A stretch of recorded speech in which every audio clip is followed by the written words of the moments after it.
firmas de abogados. La OL es una alianza internacional de estudios de abogados de reconocido prestigio, dedicados a la prevención de servicios preventivos y correctivos a nivel corporativo.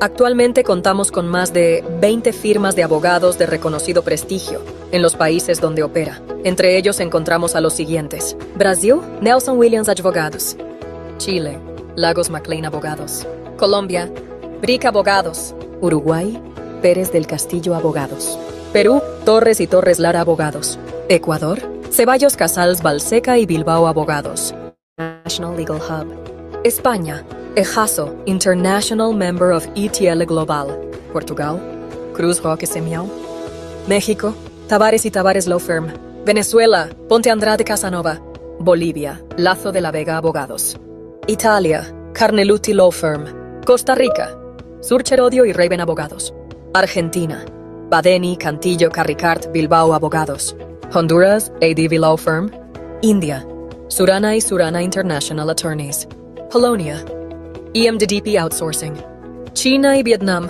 Desan y Shida Associates; Australia, Lagos McLean Abogados Connect; República Dominicana, Fernández Poe Abogados Attorneys; Paraguay, Parquet y Asociados Abogados. A través de la OL se busca ofrecer a nuestros clientes la posibilidad de contar con asesores legales en distintas jurisdicciones, con la misma calidad, seriedad y confianza que le brinda sus partners legales a nivel local. Ofrecer espacios de capacitación y de conocimiento legal empresarial a los clientes que tengan intereses o presencial comercial a nivel internacional, mediante webinars y workshops de permanente difusión por parte de los miembros OL. Colaborar con nuestros clientes en su expansión internacional mediante la provisión de servicios legales, de soft landing ágiles y multidisciplinarios debidamente coordinados entre la firma de abogados local y la firma derivada. Abrir la conectividad empresarial que cada miembro de OL cuenta en sus mercados locales, poniéndolos a disposición de los clientes de nuestros asociados, colaborando en la ubicación de proveedores locales de referencia, posibles aliados o clientes. Efectuar análisis legales comparativos a nivel internacional sobre temáticas de interés para nuestros clientes.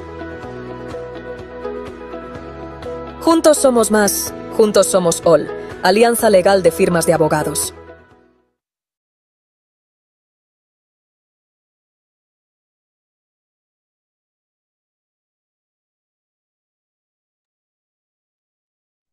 Perfecto. Listo. Muy buenos días con todos. Muchas gracias por asistir a este evento, a esta capacitación interna que hemos desarrollado única y exclusivamente para miembros de los abogados de las firmas de OL. Este es un espacio en el cual vamos a conocer de conocimientos técnicos tributarios, en esta ocasión de la jurisdicción mexicana, y además de eso, considerar que es un espacio, una plataforma para conocernos, para conocer a nuestras firmas y saber que dentro de las firmas que formamos OL, tenemos áreas tributarias a nivel global con el cual nos podemos apoyar y podemos gestionar las planificaciones, estructuraciones y demás servicios tributarios y corporativos que se puedan generar para nuestros clientes. En nombre de OL, damos la bienvenida, agradecemos su participación, agradecemos la coordinación por parte de Jacqueline y del grupo de Torres y Torres Lara, y principalmente la presencia del doctor Itan Molina, quien será el encargado de realizar la capacitación. Con esto y sin más preámbulos, doy la palabra a Itan y nuevamente muchas gracias por su presencia.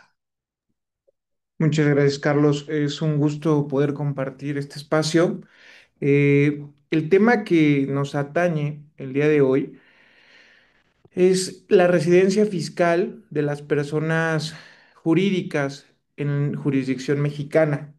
Este tema, aunque es, digamos, hasta cierto punto sencillo, derivado de los puntos de contacto a nivel internacional que se tengan con diferentes personas jurídicas extranjeras y países, es decir, otras jurisdicciones, pues tiene algunos asegúnes que son tan amplios como los países que existen en todo el mundo, ¿no? Entonces, el objetivo, o tratando de delimitar un poco el tema, el objetivo principal de esta capacitación es que podamos identificar los elementos jurídicos y fácticos que determinan si una persona moral es residente para efectos fiscales en México, cuáles son las consecuencias de que esto sea así, así como aquellos supuestos específicos que se encuentran dentro de la legislación mexicana, bajo los cuales un residente fiscal extranjero debe pagar impuestos en México, es decir, debe tributar. Em, Como punto de partida, solamente para estar en el mismo contexto, me gustaría mencionar una pequeña definición de residencia fiscal, algo muy pragmático, entendiéndola como aquella que permite determinar bajo qué jurisdicción una persona moral, en este caso, tiene que tributar y cumplir con ciertas obligaciones, así como ciertos beneficios que le son aplicables tanto en el tema de jurisdicción o legislación nacional como tratados internacionales, ¿vale? Entonces, teniendo claro ese punto, el marco legal que tenemos dentro del contexto mexicano se enfoca en cinco puntos principales. El primero es nuestra normativa general, que es el Código Fiscal de la Federación. En este se encuentran reglas y términos específicos en materia fiscal. En lo que nos atañe principalmente entendemos qué es domicilio fiscal, qué es la residencia fiscal, cuáles son los avisos, informes y demás elementos que tenemos que presentar ante las autoridades fiscales mexicanas. Y asimismo, este código cuenta con un reglamento en donde se detallan un poco más estos criterios pragmáticos, tales como qué se entiende por administración principal y sede de dirección efectiva, que en un momento más vamos a explicarlo. La ley del impuesto sobre la renta, que es lo que en muchas otras jurisdicciones se conoce como el income tax, es decir, ese impuesto a los ingresos que existen para las personas físicas y en este caso personas morales. Tiene reglas claras sobre qué se entiende por un establecimiento permanente, en qué casos vamos a poder determinar que una persona tiene que pagar ISR o este income tax dentro de jurisdicción mexicana. Casos concretos como los que les mencionaba, respecto de los cuales una persona moral extranjera debe pagar impuestos en México por ciertos actos jurídicos o ciertas transacciones.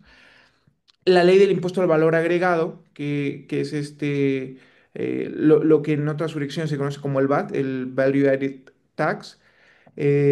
Asimismo, dentro de este rubro, aunque parece que solamente es para una relación local o un aprovechamiento de bienes o servicios local, existen también puntos muy claros en los cuales una persona jurídica extranjera debe de pagar este impuesto a través, claro, del cliente o la persona prestadora de servicios que se encuentre en territorio mexicano.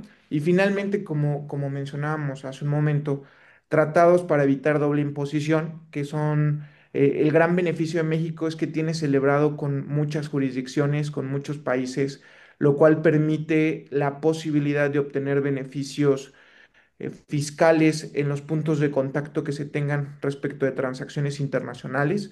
Nosotros aquí en México hemos celebrado sobre todo con España, Estados Unidos, Latinoamérica, gran parte de todos los países que se encuentran ahí.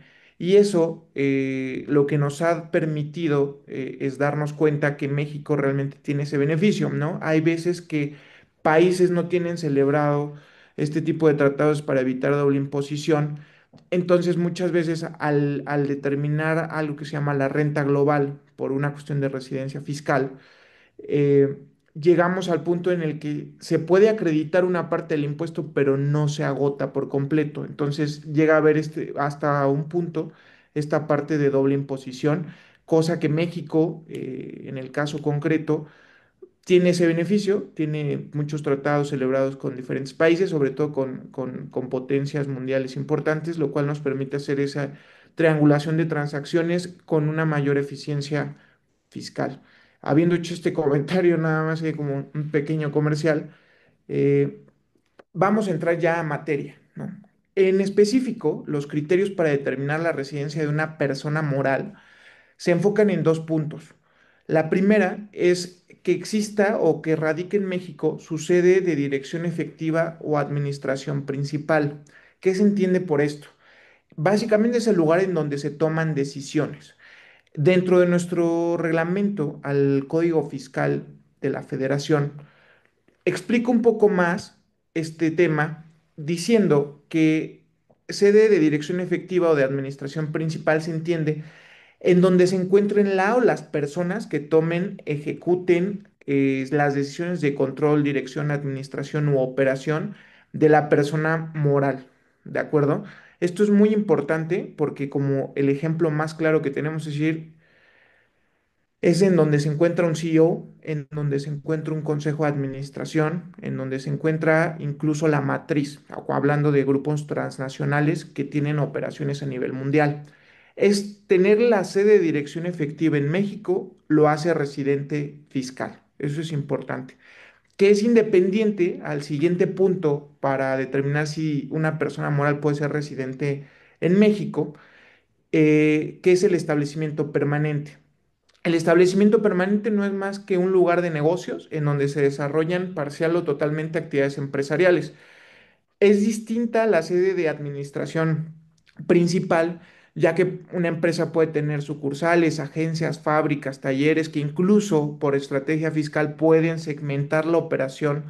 Y digo fiscal por iniciar por ahí, ¿no? Pero realmente, pues, si vamos a un esquema legal corporativo, podemos ir incluso hasta para evitar temas arancelarios, bloqueos en cuanto a mercados, ¿no? Lo que pasó mucho con China, que estuvieron viniendo empresas asiáticas a México para poder exportar, perdón, sus productos a Estados Unidos, son ejemplos claros de establecimientos permanentes. Pues la empresa o el consolidado no se encuentra en México, pero es una parte de su operación. Es muy importante entender cuáles son los efectos fiscales de una y otra, pues si ambos son residentes fiscales para el contexto mexicano, el primer punto en cuanto a la sede de dirección efectiva la hace residente fiscal para la renta global o la renta mundial, es decir, todos los ingresos que terminen en México se tendrá que entender que tributan bajo la legislación mexicana, salvo el tema, como les decía, de tratados para evitar doble imposición, en el sentido de que podamos llegar a una tasa impositiva menor, o en un segundo momento al acreditamiento que se tenga respecto de impuestos pagados en jurisdicciones adicionales, pero siempre debiendo reportarlo a las autoridades mexicanas. ¿Sí? Es decir, si yo tengo sede de dirección efectiva y administración principal, se entiende que yo tengo que reportar mi renta global en México, ¿de acuerdo?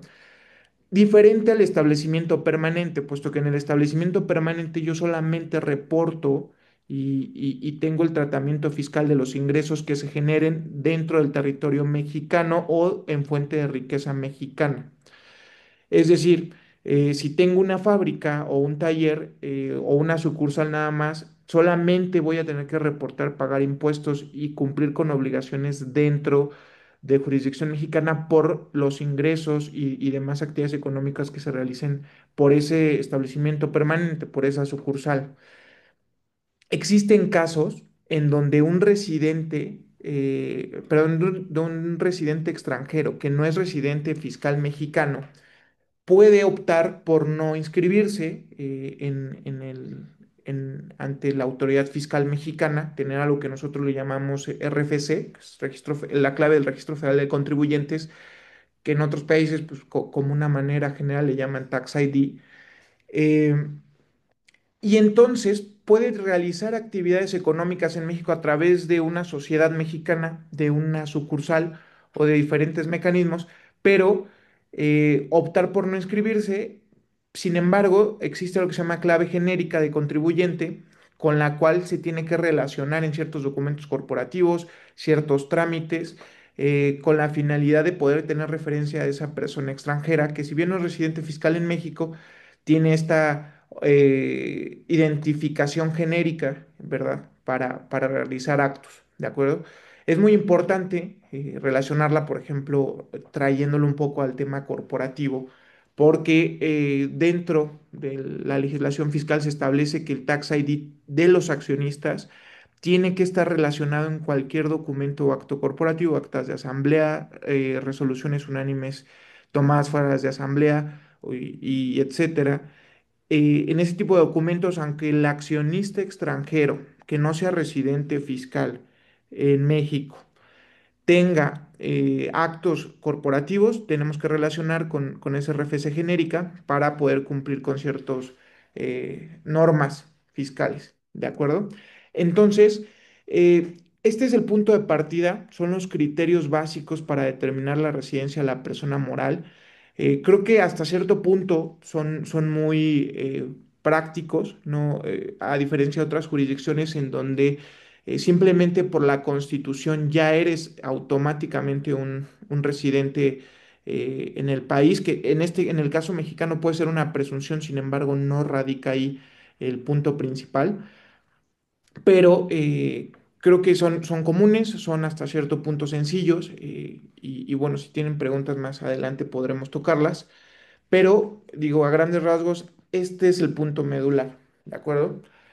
Vayamos a una parte práctica. Las recomendaciones que nosotros siempre hacemos cuando llega un cliente extranjero, ¿no? a querer iniciar operaciones, ya sea mediante algún esquema de soft landing, mediante alguna adquisición, iniciar operaciones con la constitución de una sociedad sucursal, cualquiera que sea. Lo que nosotros analizamos son 5 puntos básicos. La primera es en dónde está constituida.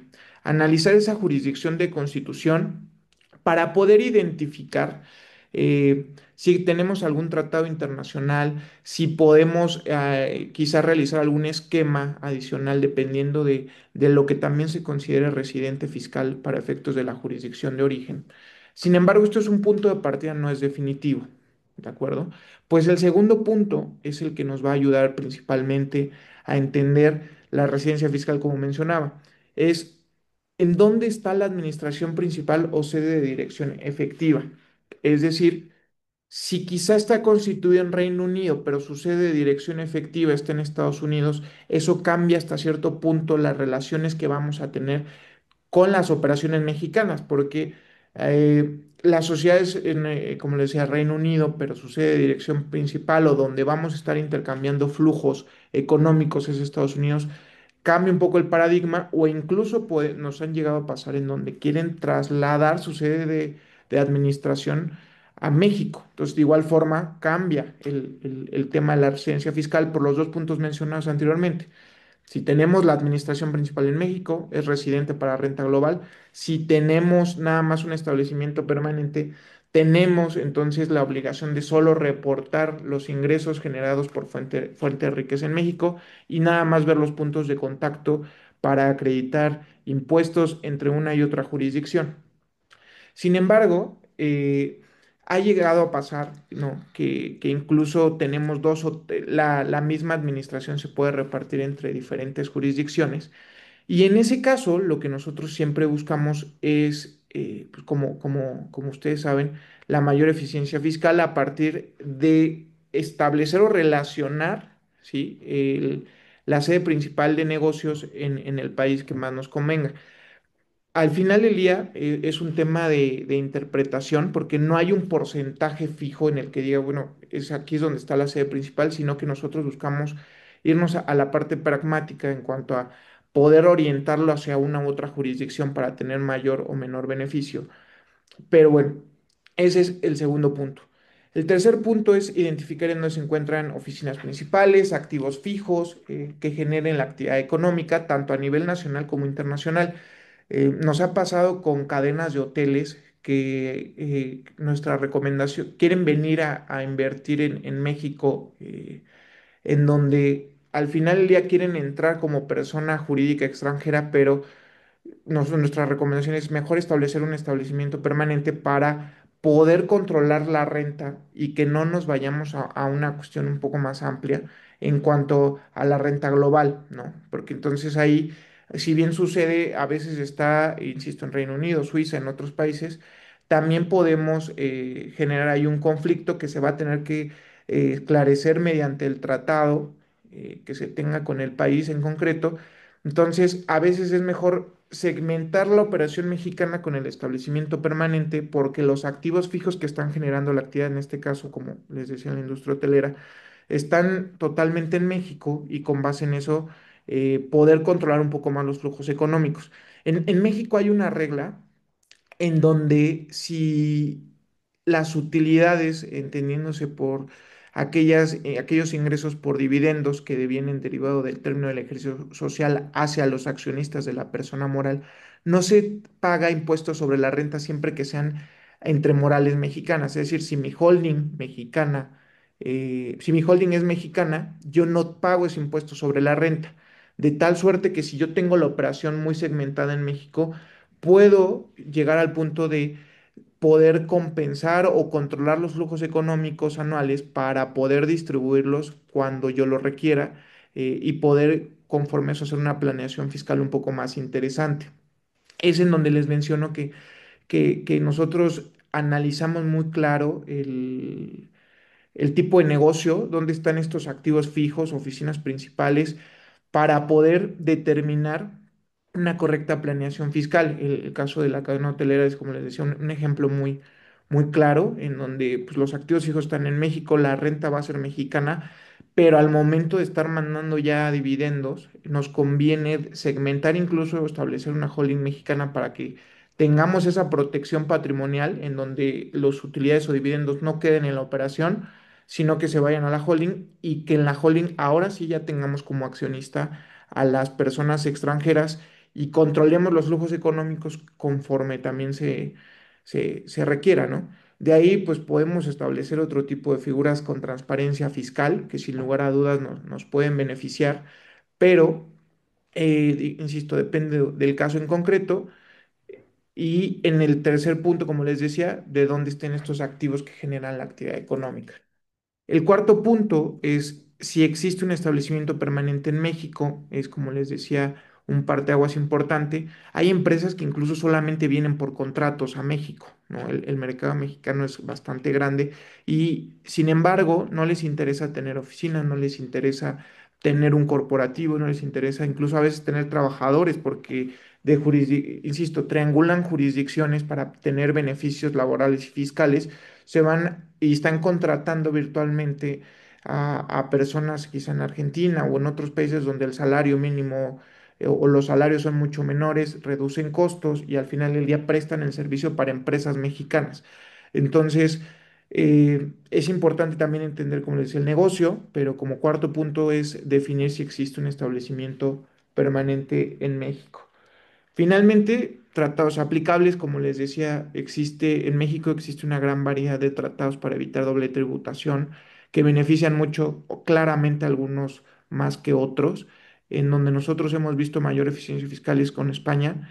Hemos realizado muchos esquemas de inversión, desinversión, en donde incluso derivado de redacción de legislación mexicana, y obviamente de los tratados, podemos tener mayor eficiencia fiscal. Hace un tiempo realizamos una desinversión importante eh, en donde al final del día la regla era residente extranjero, nada más nosotros estábamos haciendo la salida como accionista y llegamos al punto en el que el residente tenía dos formas de sacar el dinero, por reducción de capital, que eso claro tiene un efecto fiscal importante para poder hacer ese reembolso y en donde existía un tratado.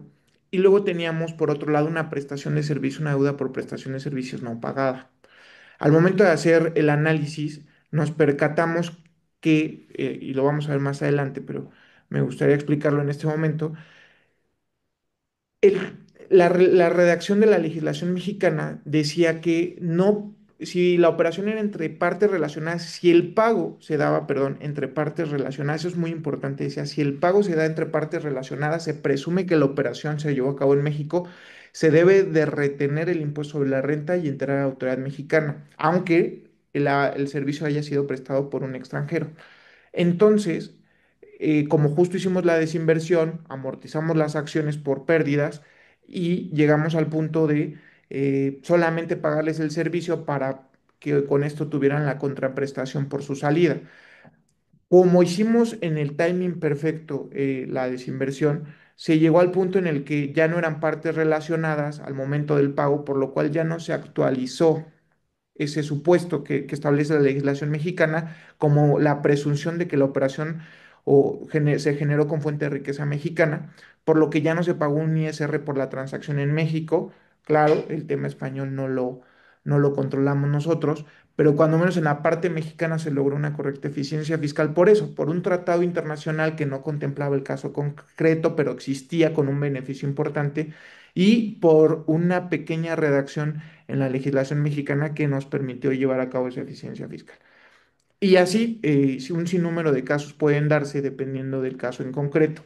Esas reglas nosotros las aplicamos dentro de la firma para hacer ese análisis de residencia fiscal, y con base en eso también crear estructuras patrimoniales y fiscales que permitan a todos los clientes tener una mayor eficiencia y obviamente una protección importante, ¿no?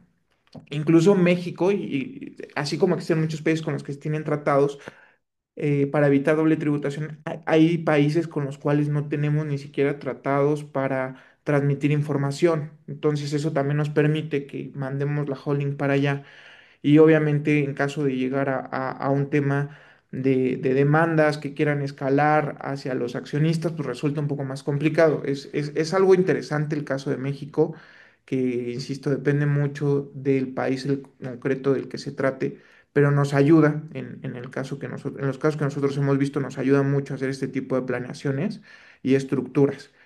Eh, Ahora, lo que les mencionaba, existen presunciones y cargas de la prueba para determinar la residencia fiscal.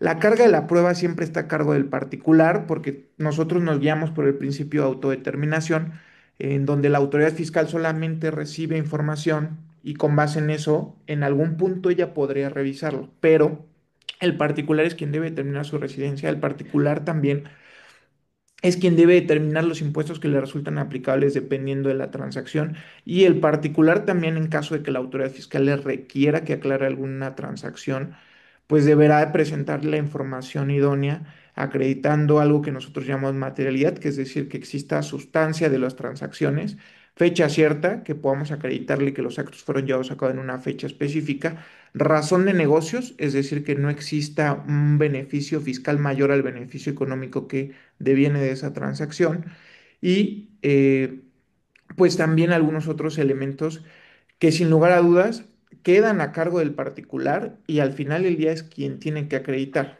¿de acuerdo?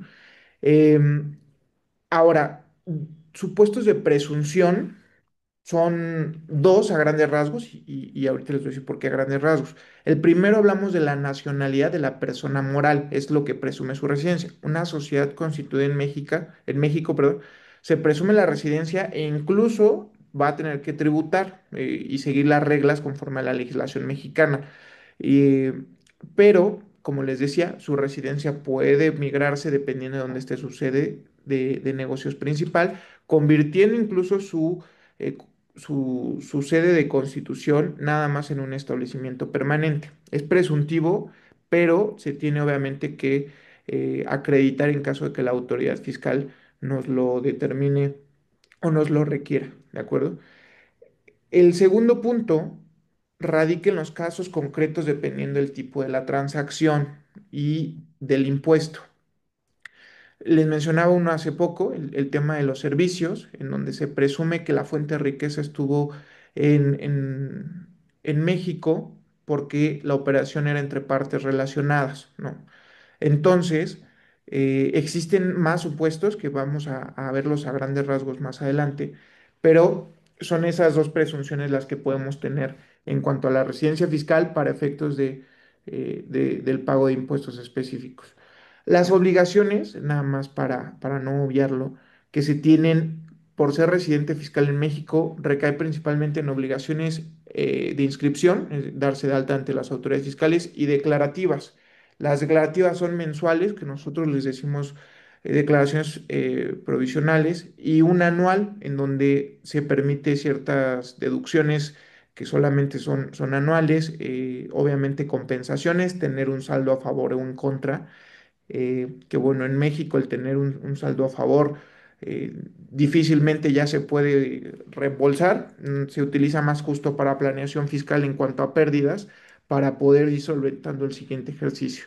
Eh, el inciso B, que sería la renta mundial, todo, si una vez siendo residente fiscal en México, todos los ingresos, cualquiera de donde sea su fuente, que es lo que comentábamos, se tributan conforme a ley mexicana, salvo por tratados de doble tributación. Asimismo, tenemos también otros puntos como las acreditaciones que se puedan tener entre una y otra jurisdicción por acreditar que el ingreso no fue en fuente de riqueza mexicana, sino fue en fuente de riqueza en un estado adicional. Finalmente, llevar la contabilidad conforme a la legislación mexicana y conservar documentación de acuerdo con ello. ¿A qué me refiero con esto?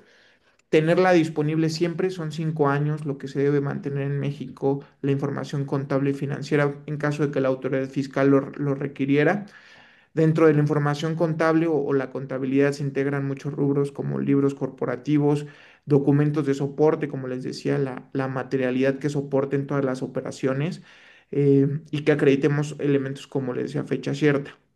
Entonces, todas estas obligaciones tienen que cumplirse a grandes rasgos. Hay muchas más, ¿no? Dependiendo de giro, actividad, operaciones, el caso de partes relacionadas, precios de transferencia, que hace poco estaba aquí un webinar, ¿no? sobre ese tema. Entonces, a grandes rasgos son esas las obligaciones generales, el pago de los impuestos y demás que le resulten aplicables.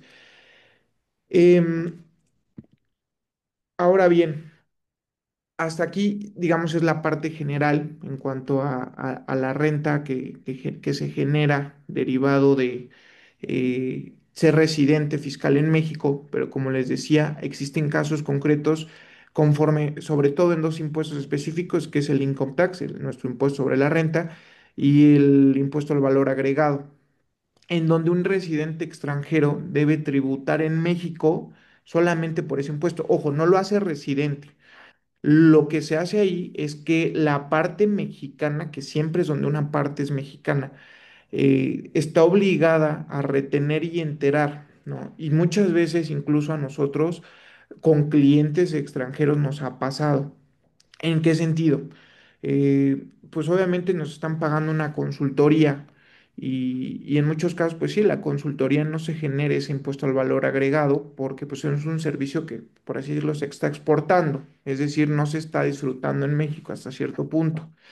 Pero, por ejemplo, cuando ya vienen y nos dicen, constitúyeme una sociedad, en donde, claro, mi facturación, mi contrato, mi propuesta de servicios es tendiente a un servicio que se está ejecutando en México, es en donde, sin lugar a dudas, existe ese IVA, sin importar que el cliente sea extranjero. Al final del día, va a depender siempre del caso en concreto y de las reglas que existan para la transacción en específico, pero en estricto sentido, ¿sí? Tenemos estos casos que, como les decía, lo que establece es que el residente extranjero debe tributar a partir de la parte mexicana, ¿de acuerdo?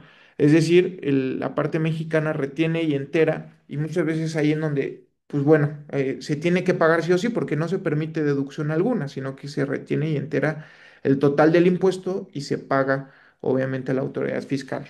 Em, la ley del impuesto sobre la renta nos establece que tanto las personas físicas y morales están obligadas al pago del ISR cuando se cumplan cualquiera de sus tres supuestos, sean residentes en México, eso es inamovible, sean residentes en el extranjero teniendo un establecimiento permanente, que es el caso que les decía, pero en este caso solo se pagan el impuesto por los ingresos atribuibles a dicho establecimiento. Y un tercer punto es que sean residentes en el extranjero y en el caso que solamente se tributa por los ingresos procedentes de fuente de riqueza situadas en territorio nacional. Es distinto, si se dan cuenta, el inciso B y C. En el inciso B tenemos un establecimiento permanente, es decir, una actividad económica reiterada, ya actividades empresariales en México, y en el inciso C solamente son actividades quizás esporádicas, pero sus ingresos son procedentes de fuente de riqueza situada en territorio nacional, ¿de acuerdo?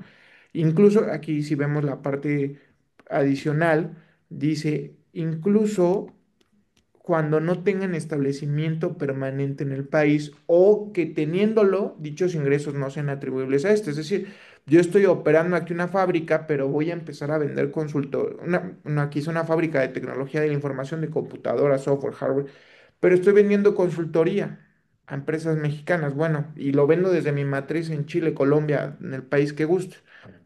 Ya no está quizá relacionado con el establecimiento permanente, pero aún así el ingreso procede de una fuente de riqueza mexicana, lo que nos lleva a que tenga que tributar ISR en México.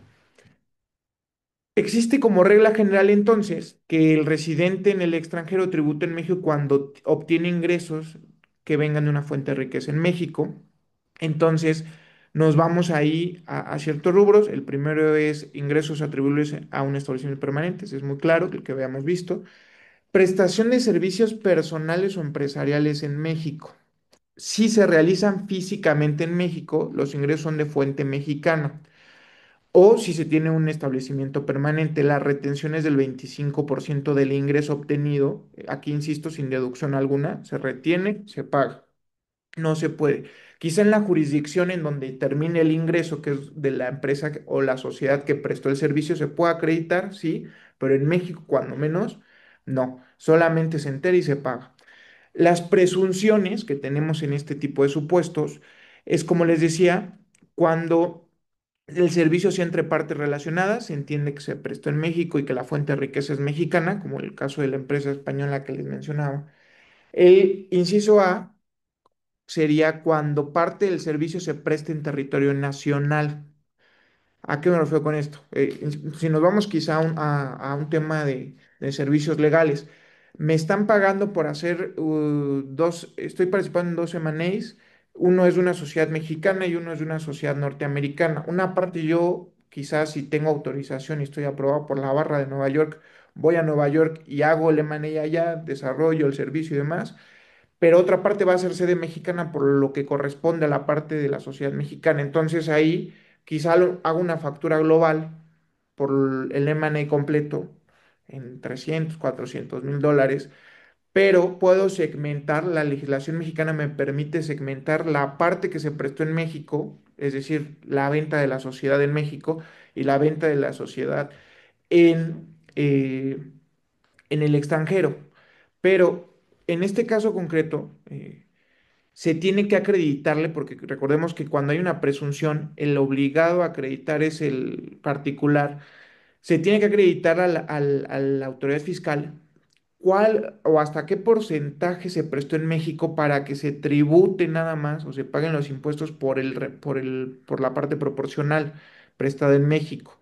Entonces, es importante entender que mientras se hace esto, si ya se realizó el pago, se hace la retención y yo tengo que ir con la autoridad fiscal para acreditarle, oye, es que esta parte la presté en Estados Unidos, en Reino Unido, en España, en cualquier otro país, y solamente esta parte del servicio yo la presté en México, ¿no? Eso es muy importante que recordemos, como mencionaba en los supuestos anteriores, estos ingresos que provienen de fuente mexicana o no pueden ser independientes, ¿verdad? A si tengo un establecimiento permanente o tengo una residencia que me haga tributar con renta global, puesto que yo estoy también obligado a pagar en las jurisdicciones en las que yo preste servicios o tengo una fuente de riqueza, claramente, ¿no? Que es en donde esos tratados para evitar la doble tributación nos sirven.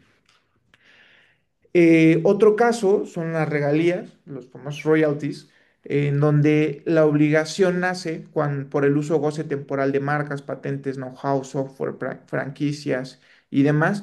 Aquí sí es 25%, eh, pero puede reducirse por tratados, como les decía, derivado de tratados con España, con Estados Unidos, puede reducirse esos porcentajes. Intereses derivados de créditos a residencia en México pasa mucho. Vienen a veces inversiones ya cuando dejamos un poco el lado de soft landing y ya se establecen en México filiales o subsidiarias con matrices en otros países. Las transacciones que hacen son de fondeo, principalmente a México.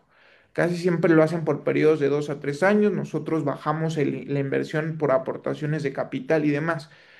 Sin embargo, hay veces que quieren realizar préstamos que posterior los capitalizan, pero de momento son préstamos en donde existen intereses.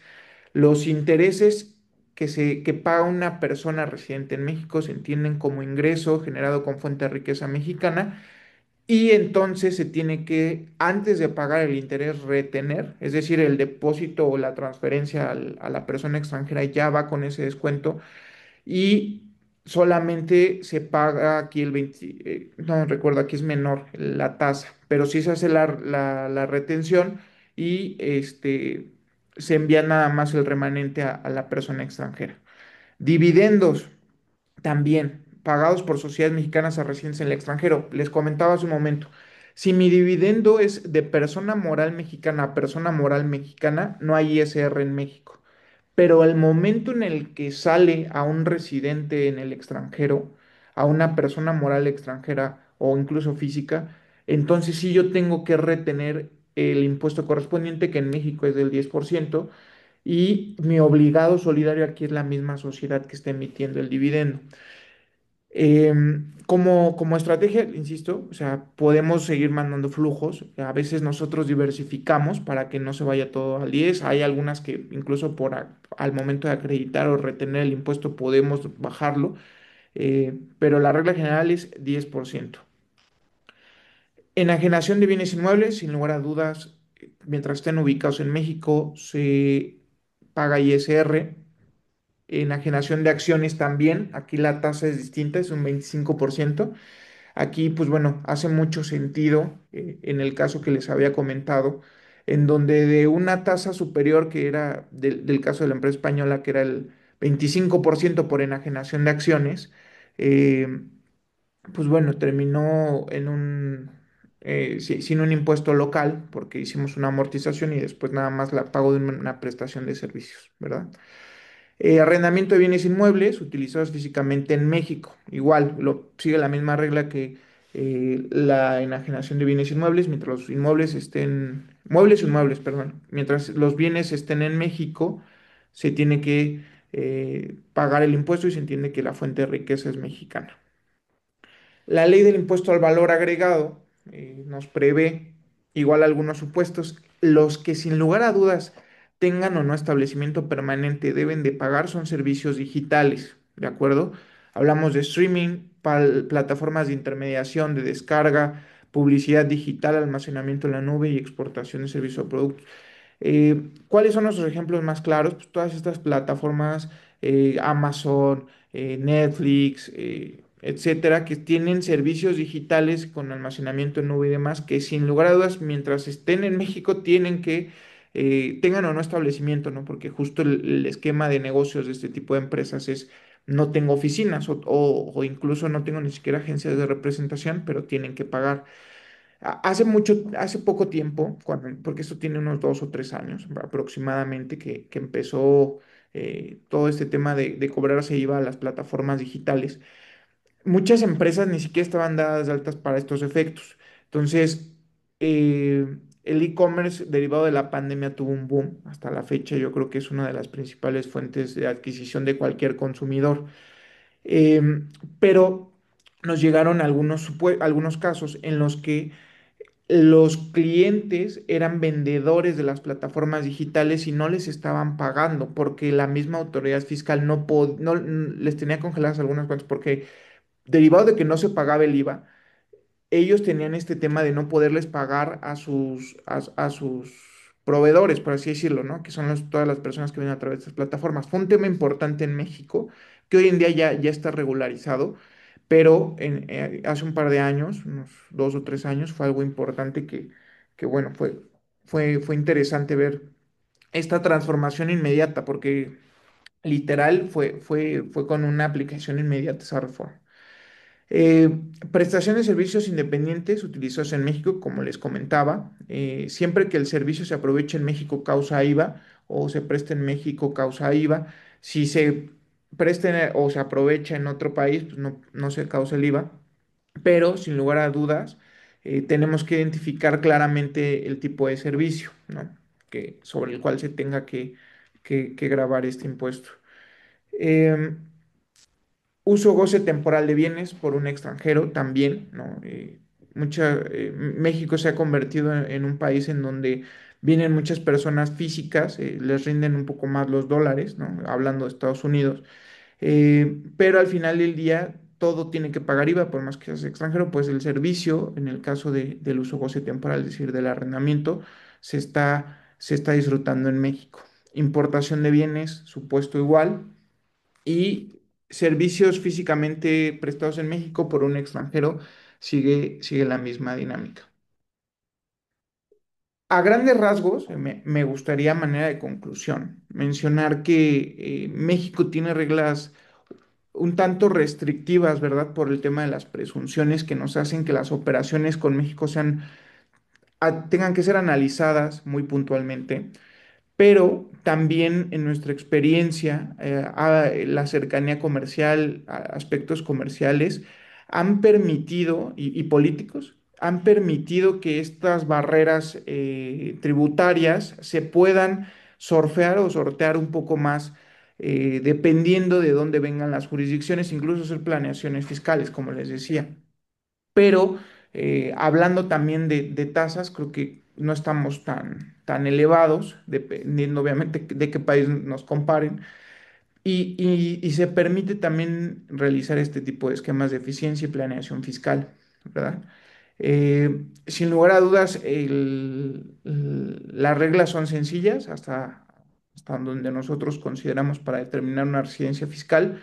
Lo único que hay que tener cuidado, si no eres residente fiscal, como lo vimos hace un momento, son los supuestos específicos bajo los cuales se entiende que estás generando con fuente de riqueza en México, ¿verdad? Para uno evitar sorpresas, evitar también si tienes partes relacionadas en México o incluso tus clientes o proveedores, que después les llegue ahí un requerimiento a la autoridad fiscal por no haber retenido algo, ¿no? Entonces, pues bueno, fue un gusto, espero haber sido claro con todas las ideas. Es un tema que, como les decía, puede ser tan breve como las primeras dos láminas o tan amplio como esto y todos los acuerdos para evitar doble tributación.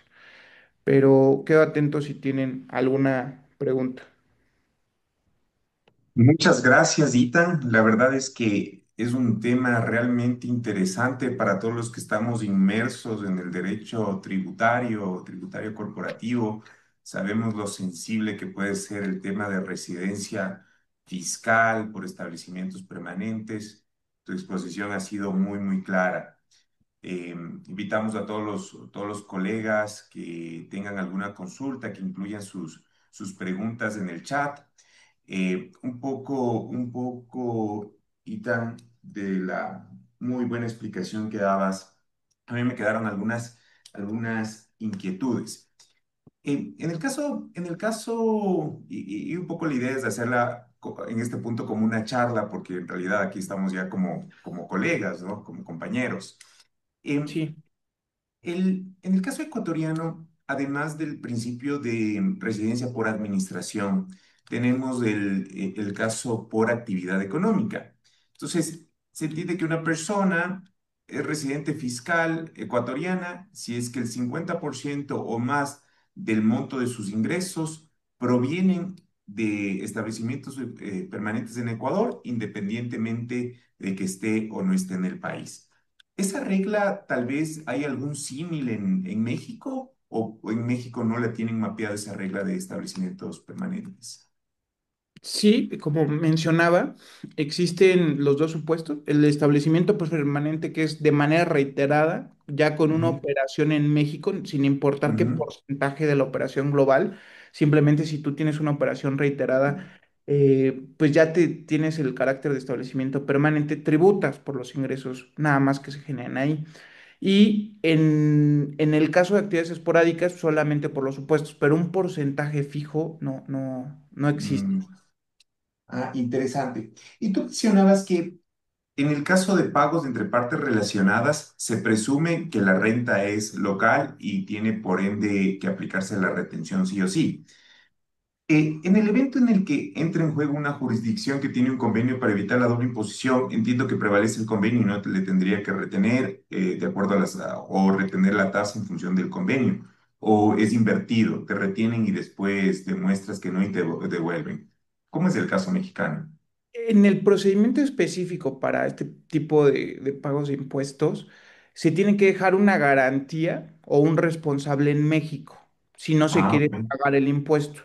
Eh, la verdad es que es mejor porque una vez en México, una vez pagado a la autoridad fiscal, pues difícilmente te puede ser devuelto, la verdad, ya en la parte pragmática.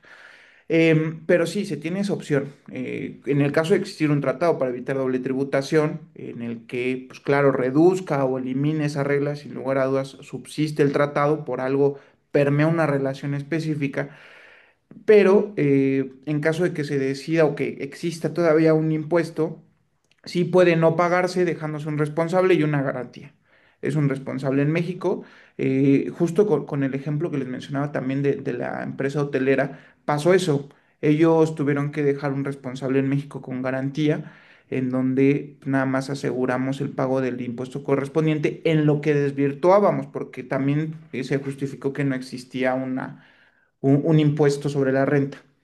Era la premisa inicial, pero sí, hay un procedimiento ante la autoridad fiscal para poder dejar el responsable y la garantía del impuesto en caso de que lleguen a determinar que sí se debe pagar el impuesto.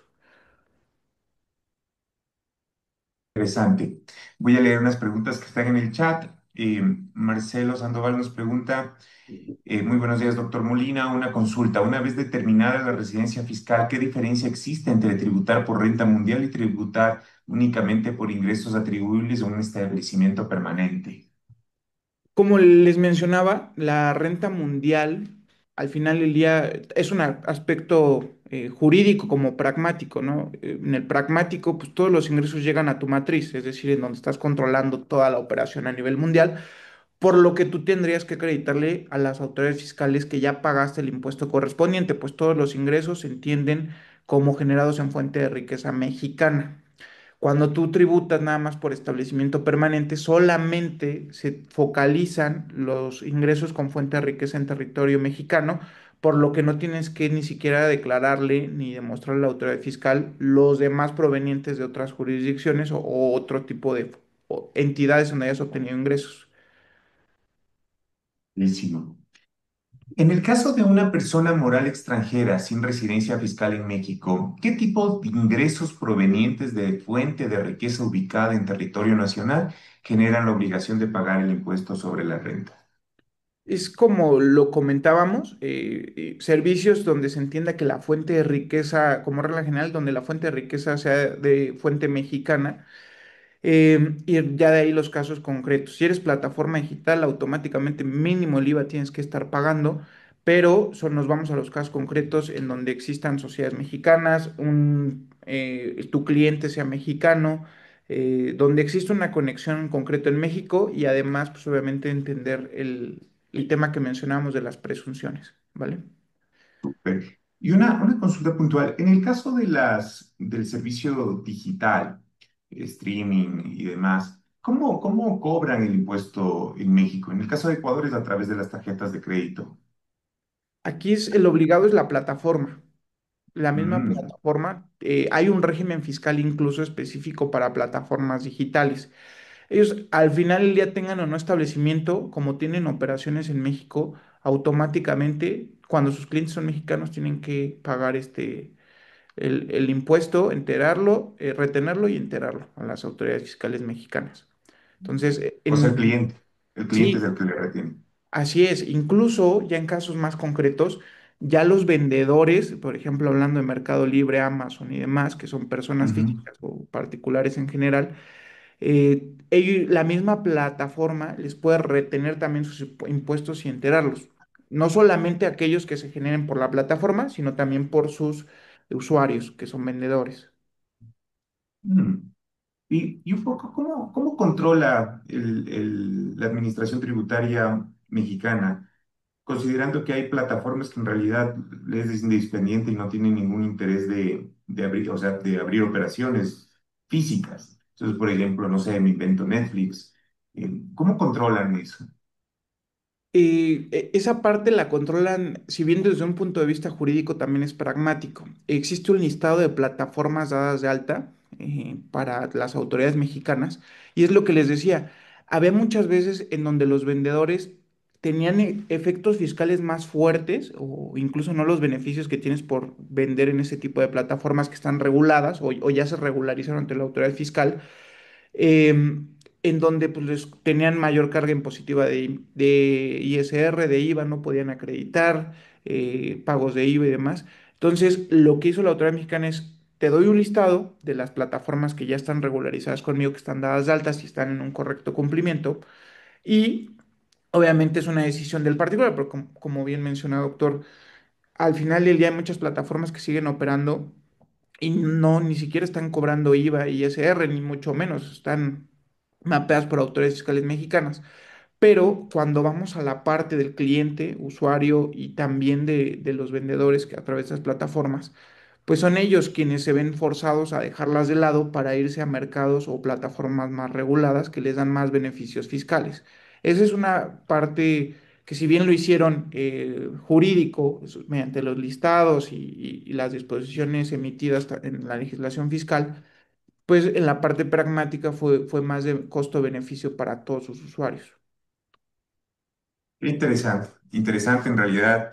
En esta área que a los que están presentes seguramente nos apasiona. Hay tantos puntos, tantas cosas interesantes por debatir. El desarrollo tecnológico siempre trae nuevos retos. Y bueno, con esto vamos concluyendo esta sesión de capacitación. Agradecemos nuevamente al doctor Ita Molina por su espléndida participación, al grupo de Torres y Torres Lara por su coordinación. Eh, Recordar un poco que el objetivo de esto es ver en temas tributarios, al ser tan sensible la normativa o la carga impositiva, en una operación transnacional es sumamente importante contar con aliados, con expertos que conozcan a la perfección la materia y estén alineados en el tipo de operaciones que hacemos. Y eso es lo que estamos buscando con esto. Nosotros en OL tenemos una plataforma de varias firmas de abogados y que tengan presentes todas las personas que están acá, que se requieren asesoría tributaria para un cliente que quiere desembarcar en México, en Ecuador, en Perú, en Colombia. Estamos nosotros para apoyarnos mutuamente y satisfacer esas necesidades del cliente. Sin más, me despido. Muchas gracias por toda su participación y que tenga un excelente día y excelentes festividades ya en este mes que se va cerrando el año. Muchas gracias. Un gusto. Gracias.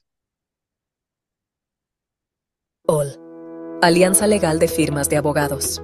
La OL es una alianza internacional de estudios de abogados de reconocido prestigio, dedicados a la prevención de servicios preventivos y correctivos a nivel corporativo. Actualmente contamos con más de 20 firmas de abogados de reconocido prestigio en los países donde opera. Entre ellos encontramos a los siguientes: Brasil, Nelson Williams Advogados; Chile, Lagos McLean Abogados; Colombia, Brick Abogados; Uruguay, Pérez del Castillo Torres Lara Abogados; Ecuador, Ceballos Casals Balseca y Bilbao Abogados; Panamá, International Legal Hub; España, EJASO, International Member of ETL Global; Portugal, Cruz Roque Semiao; México, Tavares y Tavares Law Firm; Venezuela, Ponte Andrade Casanova; Bolivia, Lazo de la Vega Abogados; Italia, Carneluti Law Firm; Costa Rica, Surcherodio y Raven Abogados; Argentina, Badeni, Cantillo, Carricart, Bilbao Abogados;